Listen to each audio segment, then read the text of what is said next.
At long last, the time has come for me to make a what's in my camera bag video.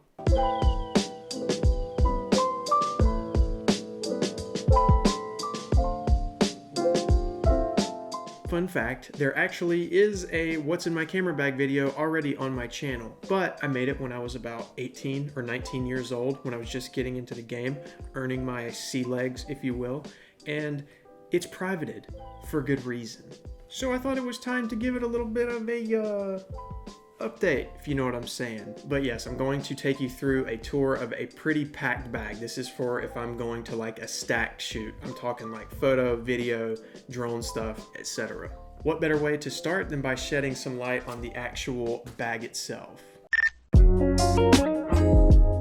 This specific bag is the Lowepro Fastpack BP 250 AW, that's Alpha Whiskey 2. What a mouthful. Change it, Lowepro. Make it something a little bit cooler. This has been my main workhorse bag for probably close to 2 years at this point, probably the better part of 2 years. And I like it a lot for the most part. It does have some quirks, it does have some weird things going on. Like I said in my previous video, I am a bit of a bag hoarder and I consider myself a connoisseur. I really like bags, and to be completely honest, I have not found a camera bag that I'm 100% satisfied with yet. But this one has been doing the job just fine, and I really like a couple of things about it. First is going to be this big kind of catch-all compartment in the top. It's kind of hard to see, and we'll go more in depth in this in a minute, but it really is just kind of a do anything space. You can put clothing up here, any type of loose objects. I normally dedicate it to some of my smaller knickknacks, audio gear, stuff like that, and we'll dive into it. But yeah, I really like that you have a lot of freedom with this area up here as opposed to the more kind of compartmentalized section down here. This is a big bag for a big guy. It is weather resistant and pretty rugged for all intents and purposes. I've taken this thing on so many flights to so many cities, on so many trips, and it's been getting the job done. So actually getting into the bag, we can start off with this little pocket right here under the main flap.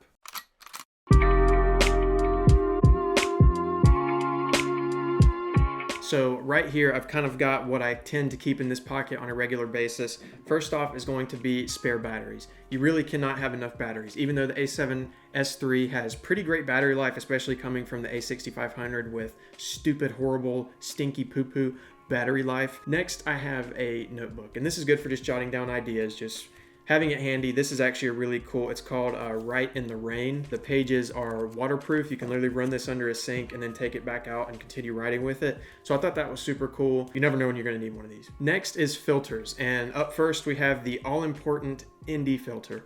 I pretty much always have a variable ND in my bag.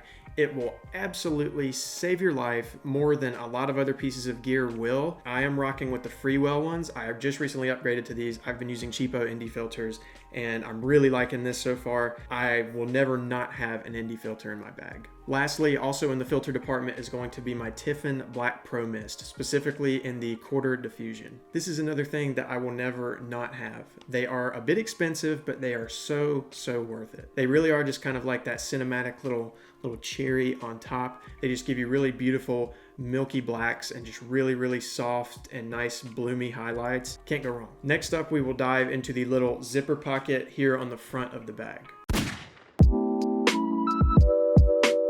First and main thing that I will carry in this compartment is my passport. I do a lot of traveling and a lot of flying for work, and you never know when you're going to need this. Always good to have kind of a second form of ID on you at all times, and I also keep my vaccination card in here as well, so super handy. Next up is something I've actually spoken on before, and it is this little, I think $15 Smallrig camera tool. This thing is honestly a lifesaver. I did talk about it in a gear video that I did a while back, and I'll link that somewhere up here. But essentially it just has a bunch of different like Allen wrenches on it, and it's got a Phillips head screwdriver, as well as the piece that I use the most, which is a little mount tool. So you screw on your tripod mounts and stuff with this. Super handy. It's really well built, just like all of Smallrig stuff. Highly recommend. Next up, maybe a little bit controversial, but it is the Apple OG earbuds, and I really like these. I think that they give excellent audio quality for what they are. They fit my ears super well. I know that the shape isn't the greatest for other people's ears, but for me in particular, they do work really well. and I love using these for editing on the fly. I actually prefer editing with these most of the time as opposed to like bigger headphones. I really like these. Next up is an absolute essential that everyone should be carrying on them during these spooky times that we are in, and that is hand sanitizer. This specifically came from my brother's wedding, so it has a little bit of sentimental value sprinkled in on there as well. And again, stay clean. Last but certainly not least is a good pocket knife. Anybody that knows me knows that I'm really into pocket knives. I am a bit of a collector, and I specifically tend to like case knives. I just really like the craftsmanship of them. They're definitely kind of like an heirloom item. These are something that I could give to my kids, my grandkids one day. Always good to have a pocket knife. Everybody should have one on them. Next up is going to be that big kind of open front pocket that I talked about in the beginning. And I moved my bag down here so that I can kind of just easily reach in and out, pull out what I need. So let's dive right in.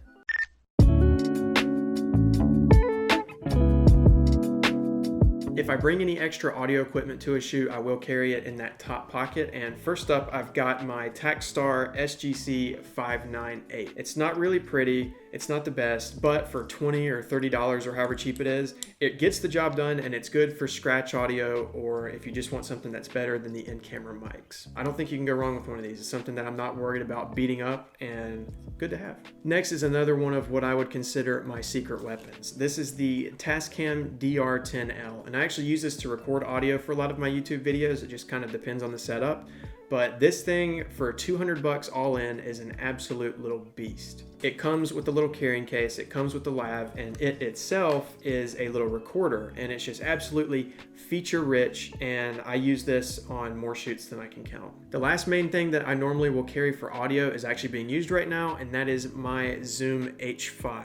This, like the Tascam, is just another huge Swiss Army knife to have in your bag. It just does so many cool things. You can like podcast with this thing. You can use it for filmmaking, for stuff like Foley, or for YouTube stuff like I'm using right now. I really like having this. It just serves a wide variety of purposes and can't go wrong with it. Another thing that I will carry in that top pocket is some extra lighting if I feel like I need a little bit of extra firepower. Typically my lighting will be packed entirely separate, but any other little pieces that I can fit in my bag, I'll throw in there.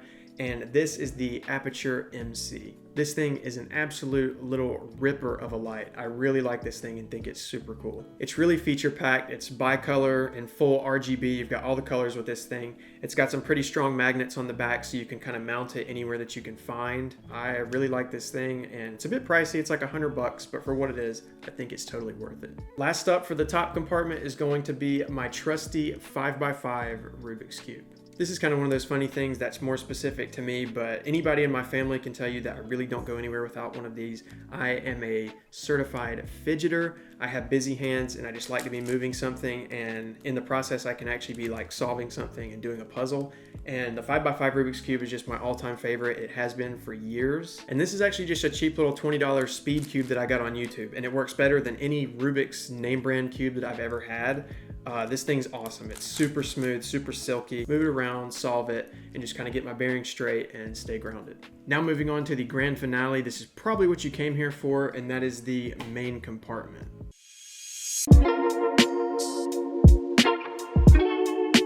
We'll start off with my photo rig, and that is the Sony A6500. This thing is honestly the bomb. I've had it for over 3 years at this point. This is the camera that really kind of kicked off my filmmaking and videography journey, and I really kind of owe it all to this camera. Before switching to Sony, I was fully a Nikon guy.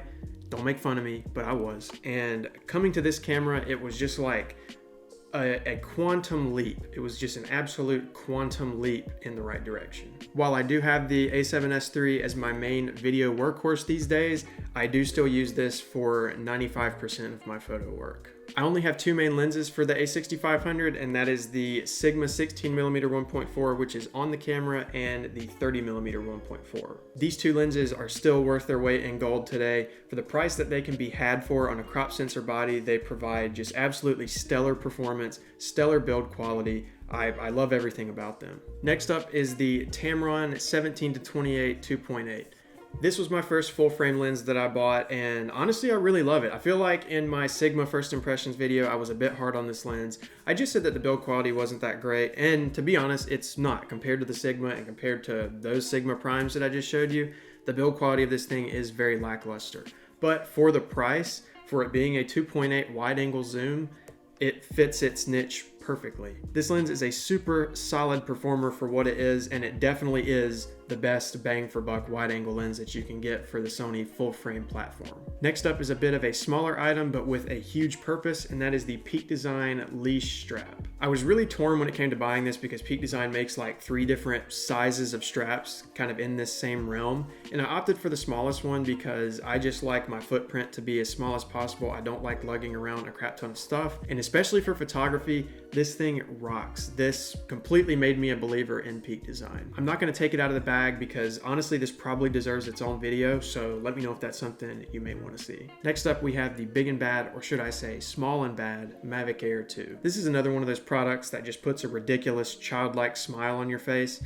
I freaking love this thing. I came from the original Mavic Air that I picked up for a steal a couple of years ago, and eventually I just kind of outgrew it, and I will say the Mavic Air 2 has just been like leaps and bounds better of an experience. Drones are one of those things that just give you such a different and more grand perspective of everything, and while it can totally be overused and overdone just like anything else, I think when it's used appropriately, it really is one of those things that's just the extra little sprinkle and just kind of chef's kiss on top of an already great video. So arriving at the end here, the last 2 things are actually on the tripod being used right now, and the first one is my monitor. A monitor is one of those things that I really didn't know I needed until I finally bought one, and it's just one of those things that enhanced my workflow like crazy. I am personally using the Anycine A6 Plus. I bought this off of Caleb Pike, a DSLR video shooter's recommendation. I highly recommend his channel. He gives so much sound and quality advice on gear. It's really bright, has full touchscreen capability, tons of features, and again, it has just been a huge assist kind of in my personal journey. To finally put the cherry on top, we have my beloved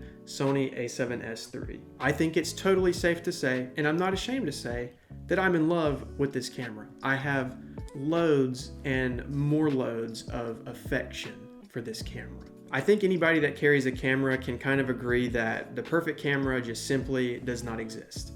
But I think that the A7S III has come excruciatingly close. This was and is my grail camera. This is a camera that I worked my butt off to get, and I am just so giddy and eager every time I put my hands on it. And as neurotic as I can be about purchases and doing nice things for myself, I have not regretted this camera in any way, shape, or form. This thing is just an absolute beauty and a pleasure to work with. I should probably stop drooling and having a love affair with my camera on screen. So we'll move into the outro. Guys, I really appreciate you watching so much, and I'm just so thankful for the support. I know that this one was probably a bit of a long haul, but I really just wanted to give you the full scope of what I would take to a busy shoot, and I hope that you got something out of it. This whole YouTube thing really goes hand in hand with everything that I said about the A7S III and just feeling giddy to create.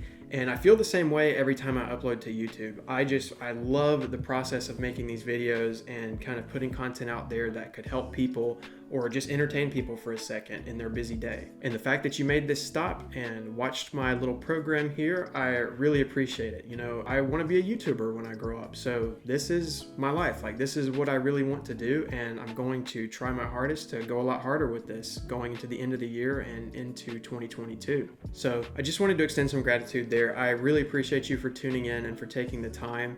And let me know in the comments what else you want to see. I love hearing feedback. I love hearing, you know, other ideas and bouncing off of other people. So let me know what other content you would be looking forward to. Always remember that you are blessed and you are loved. And as always, I'll be back soon. Peace.